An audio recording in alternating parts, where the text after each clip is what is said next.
Seven Seas vient de s'amarrer. C'est la ligne Lisbonne-Southampton. 700 passagers au total, prêts à découvrir Bordeaux et ses trésors. Ça Ça va bien? Ouais, toi Bon, tu pars où?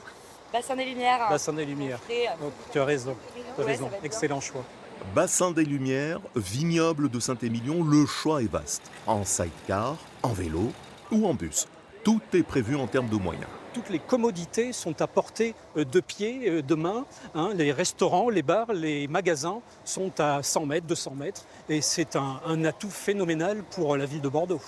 Encore une fois, ces clientèles anglo-saxonnes qui ne rechignent pas à la dépense.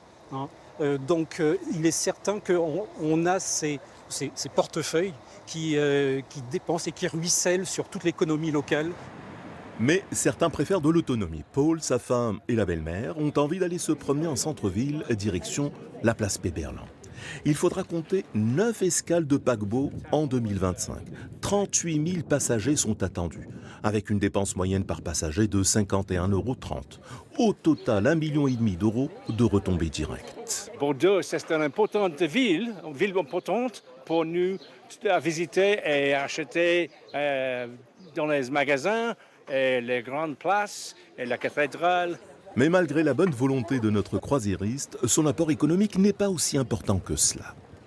Je pense qu'il n'y a pas forcément besoin ou nécessité d'avoir ces croisiéristes, même si c'est sûr que c'est toujours un plus et c'est toujours appréciable. Les paquebots de croisière sont une manne économique. C'est la thèse défendue par la CCI. La ville de Bordeaux, quant à elle, souhaite évaluer précisément l'ensemble de toutes ces retombées économiques. Essayer de développer une forme de tourisme qui a moins d'impact négatif sur le territoire, c'est-à-dire qui utilise moins de transports polluants, qui utilise plus de mobilité douce, qui va mieux se répartir sur le territoire. La mairie pense ainsi déplacer l'accostage rive droite pour réduire l'impact environnemental des paquebots et limiter ainsi le nombre d'escales.